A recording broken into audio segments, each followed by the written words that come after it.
نامی کوئی بغیر مشقت نہیں ہوا، نامی کوئی بغیر مشقت نہیں ہوا، 100 بار جب عقیق کٹا تب نگی ہوا۔ اس میں اس شعر میں محنت کی عظمت کو بیان کیا گیا ہے کہ ایک ہیرے کو بھی ہیرا تب بنتا ہے جب اس کو 100 بار کٹائی کے مراحل سے، تکلیف کے مراحل سے گزارا جاتا ہے۔ ہمارے معاشرے میں 3 طرح کی آراء سامنے آتی ہیں محنت اور قسمت کو لے کر۔ ایک طبقہ کہتا ہے کہ محنت ضروری ہوتی ہے، قسمت کا کوئی عمل دخل نہیں۔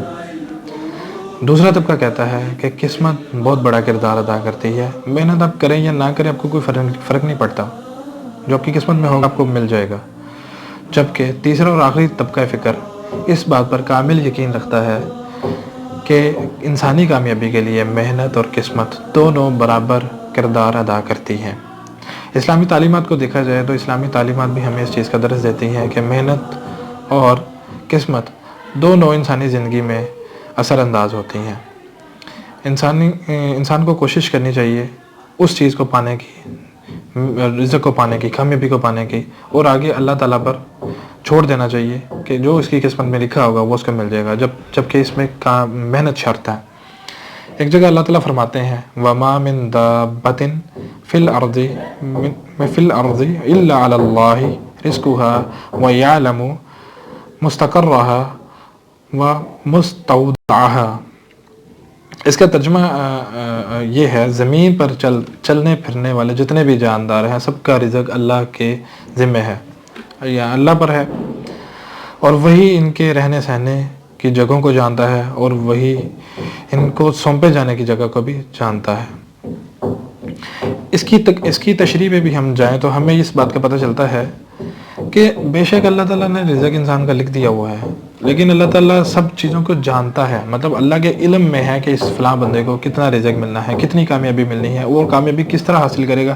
سونپے جانے کی جگہ سے مراد ہے کہ وہ کیسے حاصل کرے گا اس چیز کو، وہ کتنا چل کے جائے گا، وہ دوسرے ملک سے لے گا، دوسرے شہر سے لے گا، دوسری فیکٹری سے لے گا، تو وہ کامیابی اس کے لیے محنت کرنا پڑے گی، محنت شرط ہے۔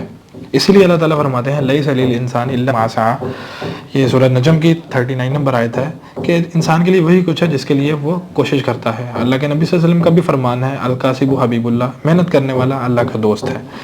ہمارے پیغمبر صلی اللہ علیہ وسلم بھی محنت کرتے تھے، مزدوری کرتے تھے، انہوں نے کھجوروں کے باغوں میں کام کیا، تجارت کی، معاشی شرائع، بہت زیادہ محنت کی۔ داؤد علیہ السلام کے بارے میں آتا ہے داؤد علیہ السلام بھی اپنے ہاتھ سے محنت کیا کرتے تھے۔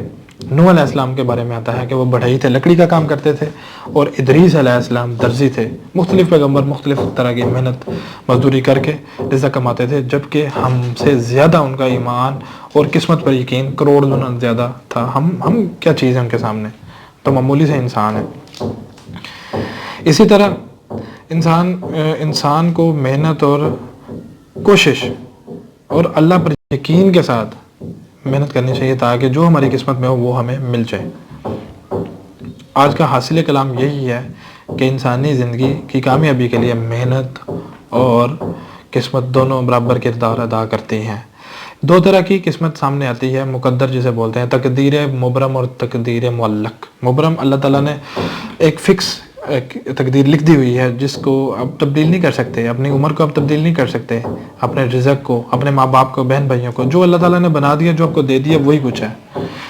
آپ اپنے ماں باپ نہیں تبدیل کر سکتے، زندگی کو، موت کو نہیں تبدیل کر سکتے، اور کچھ معلق لٹکی ہوئی قسم جو تقدیر ہے اس میں آپ اس کو محنت سے تبدیل کر سکتے ہیں۔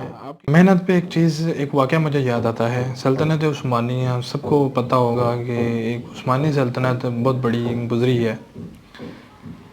وہ ان کے اگر طریق کو دیکھا جائے تو وہ ایک چرواہا قوم تھی، جھونپڑیوں میں، جھکیوں میں رہا کرتے تھے، ان کی کوئی اپنی زمین بھی نہیں تھی، وہ اپنے زمین کے ٹکڑے کے لیے کتنے جنگیں کرتے تھے، ان کو زمین تب بھی نہیں ملی۔ آخر انہوں نے ایک سلطنت کی بنیاد رکھی، محنت کی، جہاد کیا، دعا کی، اللہ پر کامل یقین رکھا، پھر جا کے انہیں ایک سلطنت ملی، اور اتنی ایسی عالی شان سلطنت کے 3 بر اعظموں تک پھیلی ہوئی سلطنت ملی۔ اگر وہ بھی قسمت اور مقدر کا لکھا ہوا سمجھ کر جیسی زندگی گزارے تھے ویسے گزارتے رہتے تو ان کی قسمت میں یہ سلطنت عثمانیہ کا نام نہیں تھا لکھا ہونا. انہوں نے چرواہی رہنا تھا، بلکہ طریق کو تو ان کو جانتی تک نہیں تھی.